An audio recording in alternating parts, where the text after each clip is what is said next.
Number 1 అతను అక్కడ fail అయ్యాడు.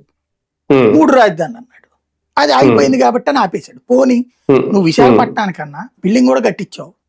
రోజా చేత ఇది చేయించాడు, గృహప్రవేశం. ఆ రోజు రోజాను మహిళా మంత్రులు వెళ్ళి చేశారు గృహప్రవేశం. నువ్వే వెళ్ళి చేస్తే తప్పేంది? వెళ్ళి కూర్చుని ఉండాల్సిందిగా నువ్వు అందులో పరిపాలన. అప్పుడు నువ్వు అక్కడి నుంచి పరిపాలన ప్రారంభించినోడు అవుతావు. నెక్స్ట్ ఎలక్షన్స్ కి చెప్పుకోవడానికి పనికి వచ్చేది. అలా కాకుండా నేను వస్తే విశాఖపట్నం 3 రాజధానులు అంటే గతం వద్దన్నారు. కాబట్టి రాజధాని విషయంలో పిల్ల చేష్టలు ఎక్కువైనాయి వైసీపీ. అంటే పిల్ల చేష్ట ఇప్పటికీ ఇంకా ఒక స్టాండ్ లో లేకపోతున్నారు. ఇది కూడా ఏదో ఒక స్కిప్పింగ్ ఆప్షన్ ఇప్పుడున్న తెచ్చారా? అంతే, స్కిప్పింగ్ ఆప్షన్ తప్పించి నువ్వు ఉన్నప్పుడు ఎందుకు చేయలే? 3 రాజధానులు రద్దు చేసింది కోర్టు.